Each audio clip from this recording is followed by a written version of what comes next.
episode of Market Buzz. Today we're gonna discuss markets together with Dimitris and Nestor.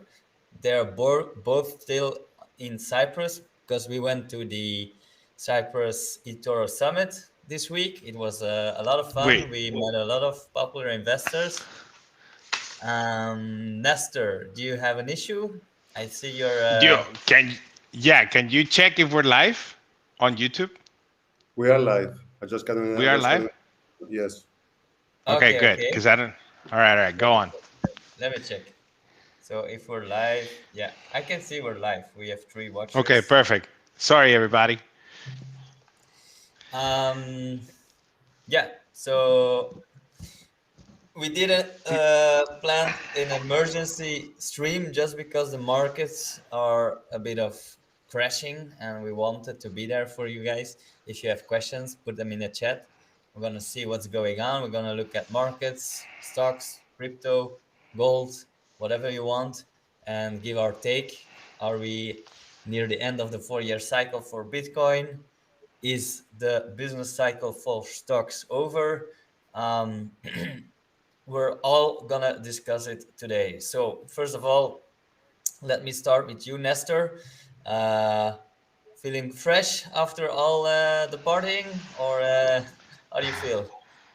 Well, I'm still in Cyprus. So I'm taking a little bit of a break, But it turns out that whenever we were in the conference, markets were pumping, and now we're seeing sort of a retracement, or maybe like a risk-off sentiment going into this week. It started with Palantir, I think, yesterday, and now I've been working for the last 2 days, because that was the thing. I had to stay here because of flight issues more than anything else. So yeah, it's going okay. It's going okay. I'm relaxed and I'm ready to go. I can't wait until I'm heading back home tomorrow, so I should be having access to my PC and going back to the normal stream routine for sure. Mm. Awesome. No. So since you've been working 2 days, what are you seeing like in the market? So it's right now it's tricky, right? Because like crypto sort of led the way in the downward momentum that we've seen. Like I think Monday it was negative and Tuesday was negative, but we've just seen negative sentiment in the whole sector. So that kind of spooked me a little bit, and obviously, like it's been sort of like a leading indicator to where the rest of the market's gonna go. And the market on Monday was up, but then we pretty much gave all that back and some today. So the question is why, right? And obviously, like there are some issues when it comes to like the credit markets. We saw, I believe, like it was a couple of weeks ago that we saw some some regional markets have some issues in terms of liquidity and in terms of the commercial loans that they had. But after the research was done, I don't think that that's going to translate to something major. But we are seeing sort of I don't know, like market continues to be in sort of in this knife's edge where it's like we are looking for data and every piece of data gets over analyzed and overexposed every single time we see it. So the S&P every single time there's either CPI data or unemployment data or PMI data, we are getting all of these major movements based on that. And I just don't think that right now we have clarity, which also has to do a lot with the current volatility that we're seeing in markets, right? Because the less clear something is, the more the market will overreact to the downside because people are just going to try to front run a downturn. Yeah, they expect the So worst part. exactly, right? Like get out, ask questions later. And right now, I mean, the earnings have been good. Some of the expectations in some companies, like for example, Palantir, they do seem to be a little bit overblown. Hopefully, they continue to grow at the rate that they are, or even faster. But right now, the market is expecting more based on the current valuations. I think they were over 600 PE ratio just before the earnings, which tells you that it's like, hey, like you gotta, it's like you gotta wait 600 years to get your money back out of this stock, right? So obviously, like when growth happens, this gets reduced. The question is how much is going to get reduced for? So right now, I don't know. Right now, I'm in the camp that we just don't have enough data, and we're trying to make decisions sort of like with a dirty windshield in the car.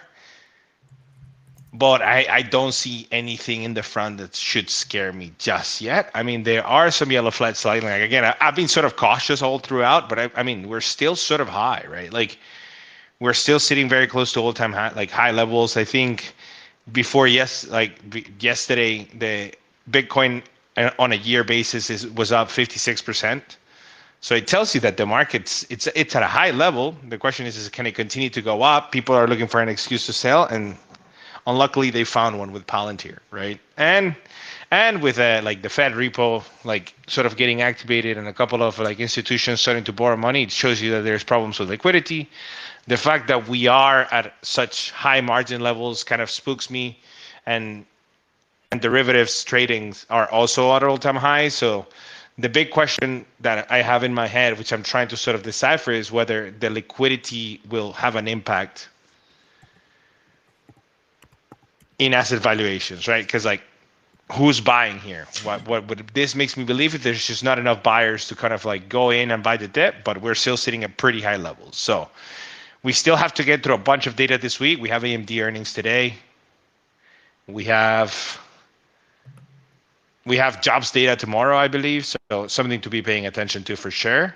But again, the government shutdown. At the beginning, we weren't panicked, but right now we're panicking more and more. So, Yeah, because 100%. Um, maybe Dimitris, because I know you own a bit of Ethereum. Do you Mhm. still own some? What's Yes.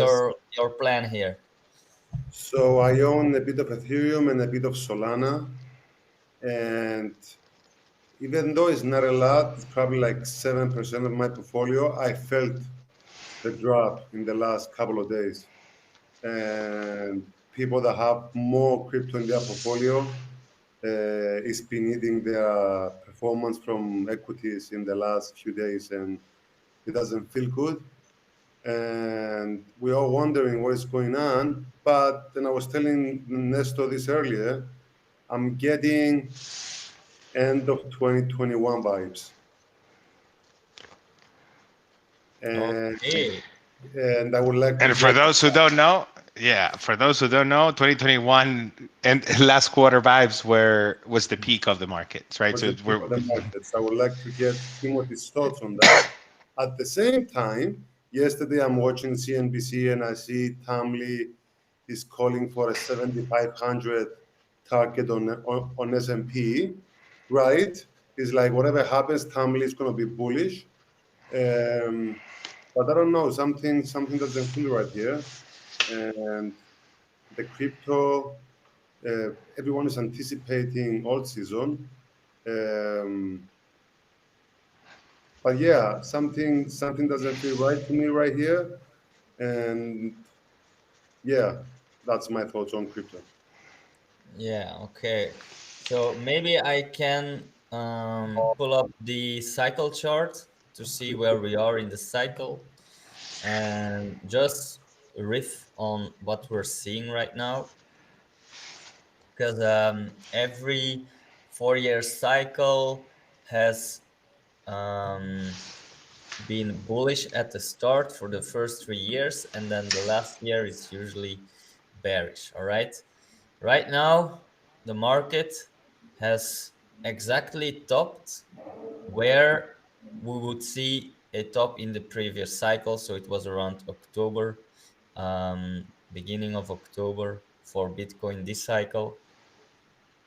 Um, the previous cycle was around November, and then in 2017, I think it was December. So it could still take another few months for Bitcoin to move higher. But yeah, we don't know that. It's like 50-50. People are saying if Bitcoin closed below the 50-week moving average, which is now below it, then the cycle is over. So that's a bearish sign. But I also tracked like weekly cycles within the 4 year cycle that take around 30 weeks. And you can see we're now at the end of the 30-week cycle. The end of a cycle is usually very bearish. As you can see, that's always when price has a final capitulation before trending higher again. So if you are bullish, this is what you actually want to see, uh, a sharp capitulation at the end of the cycle before moving higher.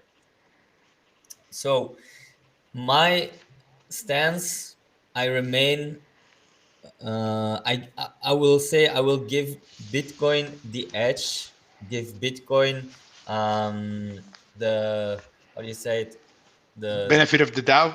benefit of the doubt, yeah, of still continuing this cycle, but it's getting really rough.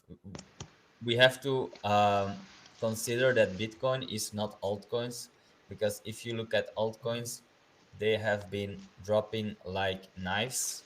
Here is Solana, here is Ethereum, here is Solana, 155, BNB back at around 900. We'll have others like Link dropping all the way down to 15. Hype came all the way up to 50, now back at 737. XRP flirting with the $2 range. So that's why when Bitcoin broke below 110K, I moved most of my positions into just Bitcoin. I do have a little bit of Ethereum, but you can see that whenever Bitcoin drops, the Bitcoin dominance chart is going up. And for the last 8 weeks, it has been going up. Now, again, if you are bullish and you think the next leg will start, we might see Bitcoin dominance move up a little bit higher. But then when the next leg starts, altcoin might pick up again and we will see Bitcoin dominance drop. It's just unclear, like when is this all gonna happen, because we do have rate more rate cuts in sight, and Jerome Powell flirted with the QE in December. So isn't that usually bullish for risk on assets, Nestor? It usually is. The thing is just like yes and no, right? So the market likes cheap money, but the reason the Fed is cutting is not because everything is dandy and we're just looking for a cheap money alternative. Is due to the fact that they see cracks in the economy and they need to start playing with a neutral free interest rate, right? So that's the big problem here, which is sort of like the one of the reasons I didn't want the Fed to cut, because it was like if the Fed starts cutting is because they're starting to see something sort of like break, and in this case is the unemployment level, right? If we start seeing the unemployment level sort of pick up, which was one of the one of the yellow lights that we were talking, me and Dimitris, just before the episode, was that if we start seeing the pickup of unemployment data, for example, even if unemployment data appears to be sort of like worse than expected, right? This could put markets in such a way that we could see sort of a capitulation event really quickly. Because usually you get the peak of unemployment at the end of a recession, right? But we haven't seen any major moves yet. The question is because we're not getting any data, we just have no idea of what's going on. So the market is, again, goes back to sell and ask questions later, right? Um, the Fed is interesting because they are sort of signaling to the markets that they're looking to potentially do one more cut and then stop. The market is preparing for stopping in interest of a stop of the cutting cycle in January at least. I think the stats are showing that January it's a 50% chance of no cut.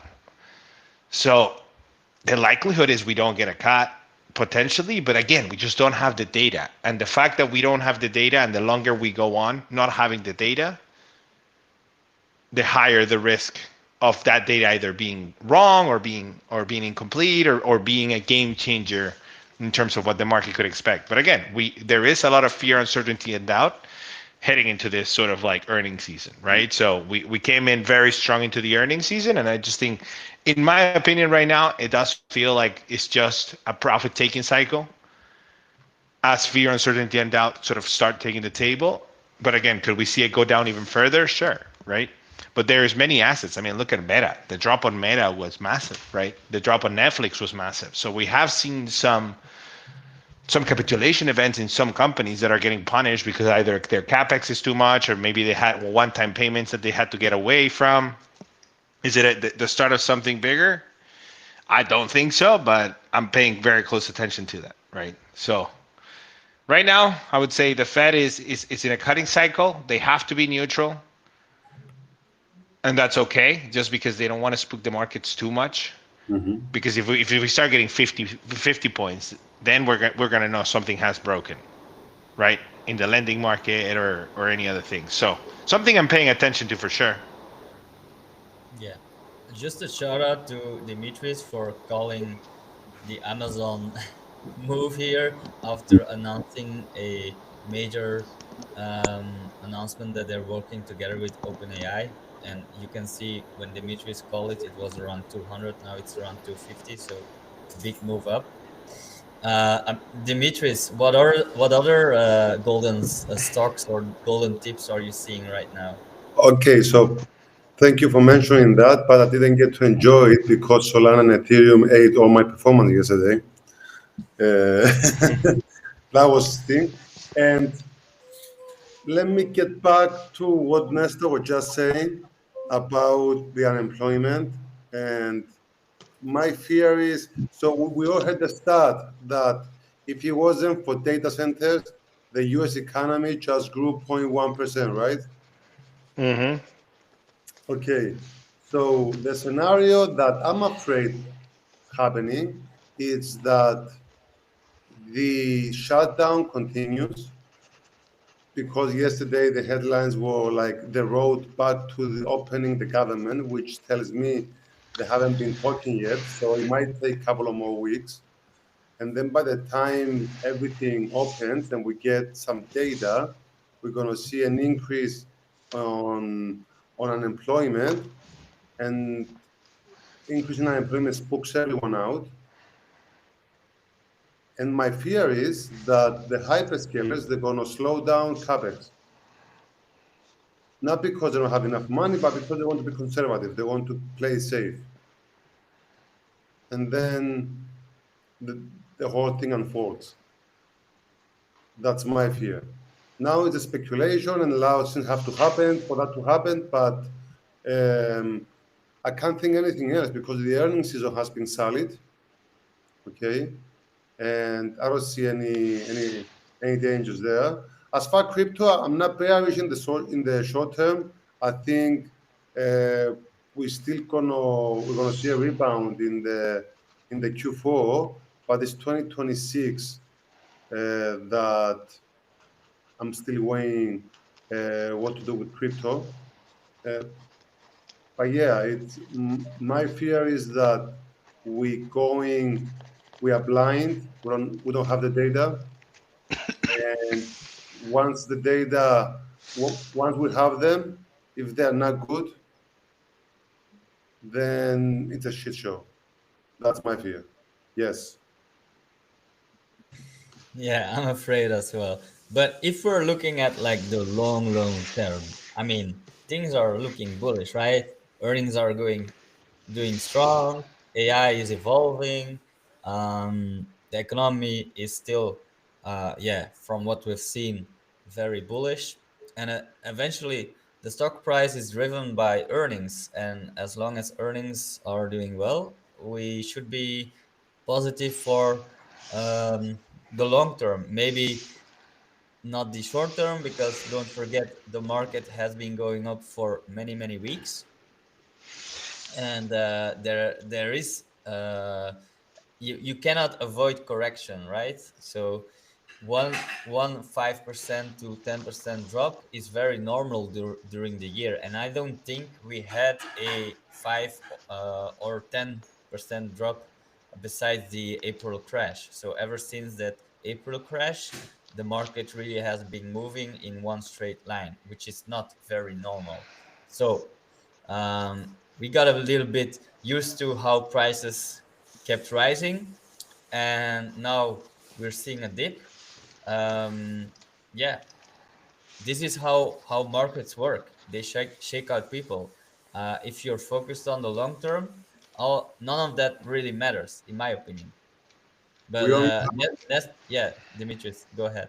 since April we only had one 2% drop.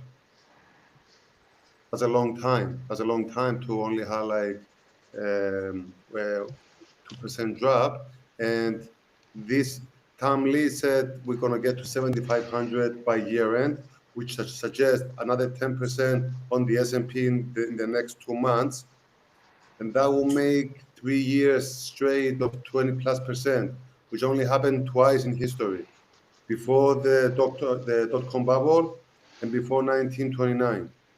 Just just putting in context in what kind of territory we are.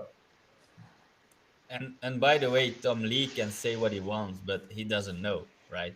So Tom Lee is saying Bitcoin is going to hit 250 next year. I mean, he can say what he wants, but nobody knows in the short term what's going to happen. He's often right though. He's often like he's right more after than not. Would you say? Yeah. No, like I think it's like I think it's interesting. Like I think it's a perspective. Like he's been right on the bull cycle, which has been which has been impressive. You know what I mean? But obviously, it's like if it turns right, we would have to see sort of what is the determining factor here, right? Like I think I don't know, like I'm like I've been saying it for a while now, and it's like I'm cautiously bullish, and I think I continue to be cautiously bullish. You know, like I'm sort of like high risk positions that I'm not comfortable with, and if I'm and they're causing me they're causing me stress, I'm like slowly getting away from them. I am selling into this a little bit, but again, like having a little bit of cash in the silent just in case you get a correction of 5 to 10%, like they are normal. They are part of market cycles, right? We don't just go up. So a little bit of cash in the silence is always good. So make sure that if I mean if you're not sleeping at night, that means you have way too much risk, you know? And that's okay. But for long periods of time, it can affect your judgment. That's for sure. All right, By so the let me ask you way, guys a question. Let me ask you guys a yeah, question. Is it now the time to pay more attention to valuations? Yeah. The thing is so this is a very interesting question because like you only pay attention to valuations when there is a crash, right? And then you start figuring out, okay, like how much is this company really making? And then that's when discounted cash flow models start making sense, right? How about you, But Timothy?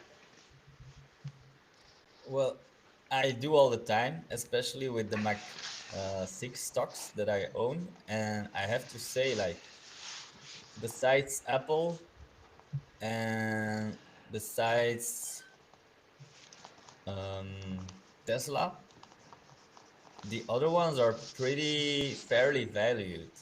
I Hmm. mean, Amazon, in my opinion, is still fairly valued. Meta, undervalued. Google, fairly valued. Which one do we have more? Nvidia, Nvidia, Nvidia? fairly valued. So I wouldn't say that right now we should be selling them based on their value, because I would say most of them are still fairly valued. Now, we haven't talked about Palantir, or we did a little, but like Nestor said, Palantir is really very overvalued. So there are some stocks that definitely you need to watch out for. It's just, uh, let's say, the S&P most of the percentage into the max 7, and that is also what's carrying the weight within the S&P 500. So if I see they are still fairly valued, I'm just staying long, um, until, yeah, until we see a more extreme to the upside. Last night we sat with Nestor on that couch right there, and we were watching the Palantir earnings. We're waiting for the market to close and get the earnings. And I'm like, this is craziness. This is like, don't get me wrong. I have a fair share of like overvalued, like by the conservative traditional value investors. most of the Mark 7 don't make any sense to them. I think we agree on that. But Palantir is like on a different level, and they reported like a solid quarter, but it wasn't enough. So the expectations are sky high, and it's not just with them.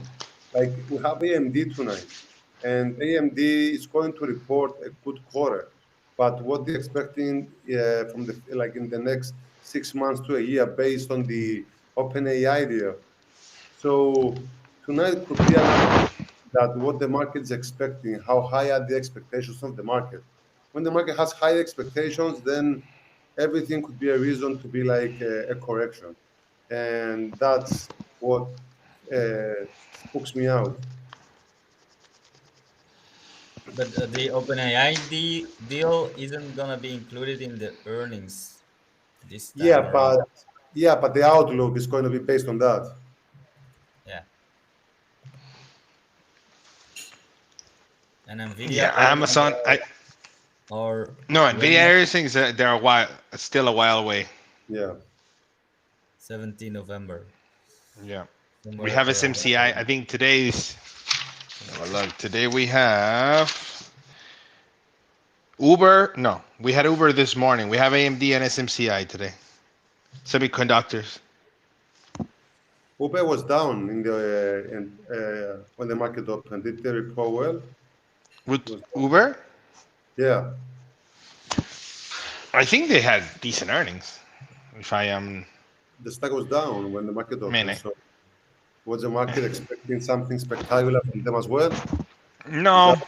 I think the interesting thing today, like if you look at a heat map, if you're able to go to like Finbis or something, like if you see the heat map of the S&P, like it was just like sell everything today.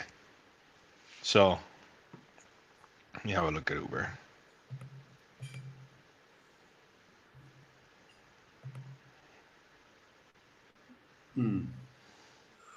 Ooh, Uber? Berkshire is up, you know. So it's like this is a defensive move for sure, right? Yes, Look yes. at that. I mean, like it's financials, is it's healthcare, it's Walmart, Berkshire, Walmart, Costco, right? So you see the migration of capital just moving into defensives right now. Home Depot. Uh, yeah. Jesus. Let me have a look. Let me have a look at Uber here.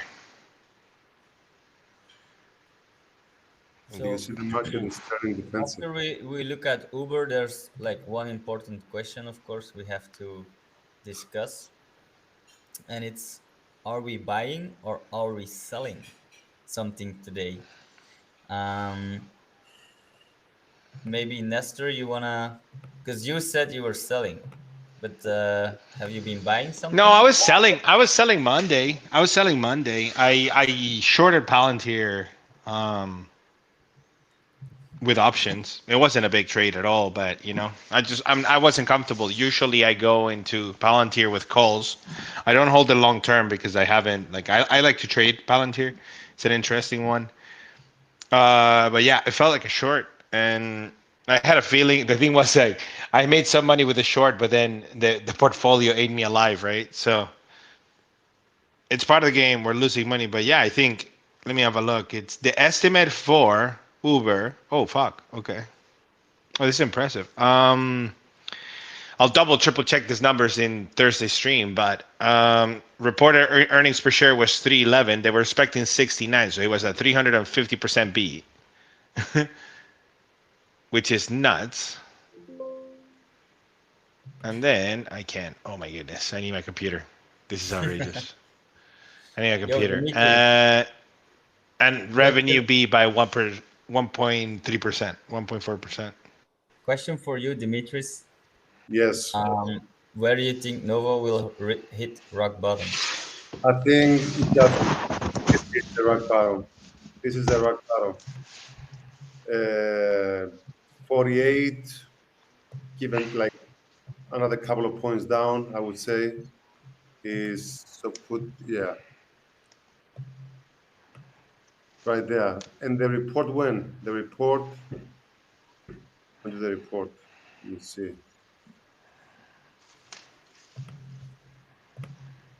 It's on the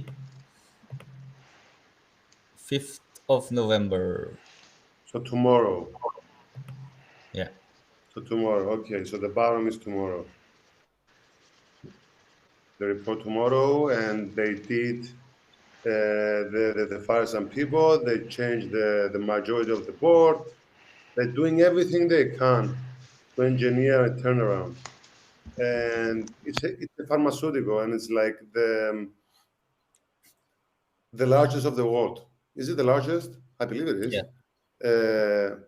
So yeah, they have the earnings, they have everything. They're spending on R&D, and this is just an overreaction. Like, was it like deserved to go down because it was like too expensive before? Sure, but this is just getting ridiculous, you know. So if I have to call a bottom, I'm calling it here. And You like, heard it here first. have you been buying Novo or something else? I bought Novo last time in the last couple of weeks. So I'm down on the trade, but I'm not down a lot. And maybe I'm down like 4 or 5%. I'm not sure. I stopped buying at 50, 52. So I'm like where I am, and I'm thinking to increase, but I want to see what they say tomorrow and what's the plan looking ahead. But it's a solid company. It's solid, and the earnings don't point to this collapse. This is like textbook when there's a disconnection between the stock price and the company. This is textbook. Doesn't get more textbook than this. So I'm holding. It's like one of my top five positions, so top six, and I'm looking to increase. So I'm calling it. This is the bottom. All right, let's go. And I'm gonna reveal that I bought some Bitcoin today, just Bitcoin. because you see the 50-week moving average has always been some kind of support Mm-hmm. here and here. So if you want to see Bitcoin pump hard, I want you to stand all as one together with me. Buy the fucking dip. Make sure you defend this 100K level with me, because I'm honestly thinking about trimming some position if we get two weekly closes below the 50-week moving average, just to manage some risk. And I don't want to be like the one holding the bag from uh, yeah, just like we saw in 2021 when the market tanked and only bounced in 2022. So that's What's gonna this? take 1 year. What's this support level? What? What's the next support level for Bitcoin? Yeah. 100K should be. So 100K. 100K for me is the key level to hold. Otherwise, we see a big wide range and a big support here at around 88K. So that's a big gap. What's I wouldn't mind to see Bitcoin take out this low here from June and then close with a very bullish candle like a pin bar above Mhm. it, just to show there's a lot of buyers stepping in. So that would make me very bullish on taking out this level. But yeah, don't want to see it slowly bleed. So I'm just gonna manage some risk if Bitcoin starts closing below the 50-week moving average. And yeah, I'm just defending, but yeah, we have to collect all our powers together here, because it's really on the edge. what would be It, a capitulation point? What would be the price that you would say, okay, I think it's done. It's not worth the trouble. Let me get out of it. What would be? Don't give me the exact number, but if it goes down to 88, are you reconsidering your strategy? If it goes down to 28K, Not to 88. no. oh well, I would be selling before it hits that level. So I'm actually gonna sell if Bitcoin continues to drop here below, let's say 97K as a stop loss, I mean, Mhm. because I might re-enter again, but I want to avoid that Bitcoin does a monthly candle like here, Mhm. 15% down. We're now down 8%. Let's say it's a 15% candle that brings Bitcoin to around 93K. Hmm. So it can do something like that if it's a but bear Bitcoin, market. Bitcoin 5 figures was like a couple of months ago. That was a dream, right? Yeah, for sure. You know Like what I mean? So fear and greed is still at extreme fear, and we're still above 100K. So that's why I'm still leaning on the bullish side, because there's such a bearish sentiment. Also, if you look at this strong trend line, which is, yeah, still trading above it, break this trend line, and I do think it's over. But there's still some room here for a spike and recapture again. So I'm not giving up so quickly. The Bitcoin I hold is Bitcoin I've accumulated in the bottom of 2022. So you're always going to give up some gains, but the returns you had from the bottom of the cycle are still pretty insane. This could be the last shakeup before an explosive we're upside. still holding. We're still holding like major support levels. You know, it's like yeah, we're still seeing the like the thing is like I just don't think we've seen the end of volatility, right? Like for the longest time, we just had volatility to the upside. Now we're just getting volatility. We were getting volatility sort of like in a range. We were range bound. We're trying to break out of that range, but we still haven't had a confirmation, right? So I can understand that everybody's freaking out.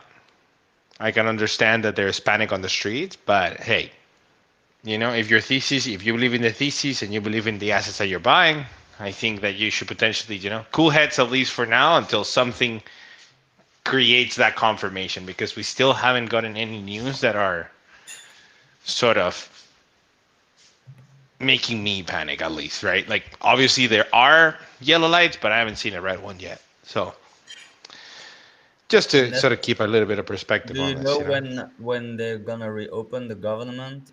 Any poly market bets you're watching? Polymarket, I think, is saying within 15 days. 15 days. That sounds Yeah, about right.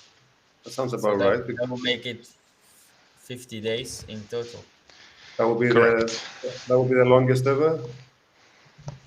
Well, Trump needs to be the best at everything, even if it's bad, right?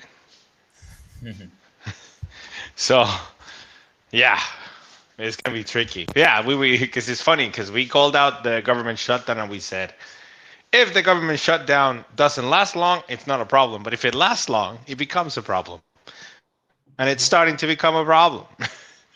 you know, You know what? like I want my data. I want to know.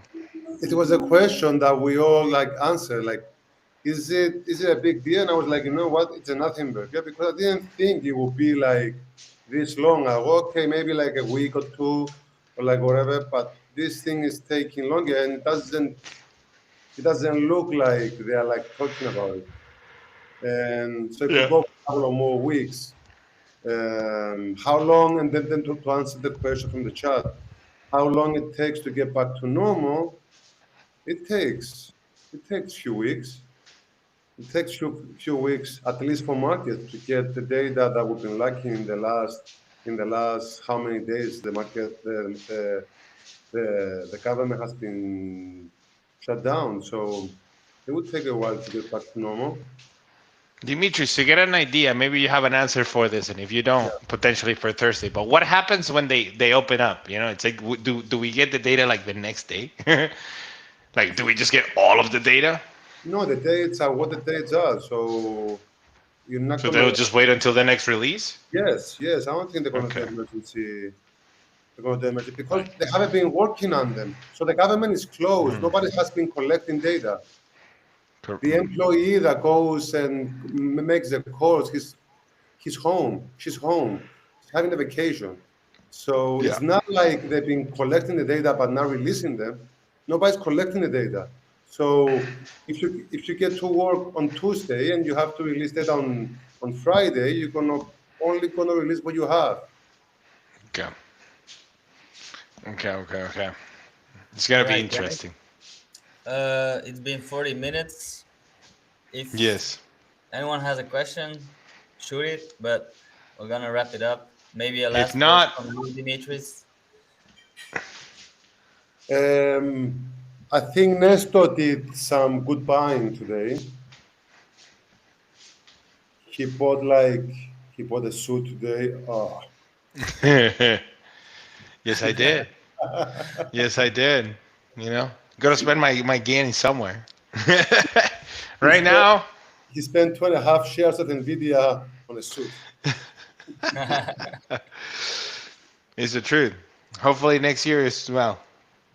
Guys, Maybe if we get a dip, you know, I think it this was is a an good easy buy. one. Liverpool or Real Madrid is the question. Yes, Long live. La Madrid. I Real, would say Real, but never Real. know for Liverpool. But Real is definitely, yeah. All right. So I think we're good. thanks, I think we're thanks good. everyone. Anything else? Don't be afraid to put it in the comments below. I'll make sure that everybody answers the questions. Don't forget to check the description for watching our portfolios. We're on it all day, all night. Check it out. We have Nestor, Pro Trader, Dimitris, Pro Macro. I do mostly crypto and tech stocks. Check out Mimi's portfolio, all in Mimi, on crypto. Mimi is full blown. Mimi is like Probably buying some stocks as well. And see you Thursday, because Thursday we go live again at 2:30 my time. Yeah. Will be 1:30 UK time. All right. Yes. So make sure to stay tuned. Thanks so much for watching, everybody. Thanks. Peace. Peace.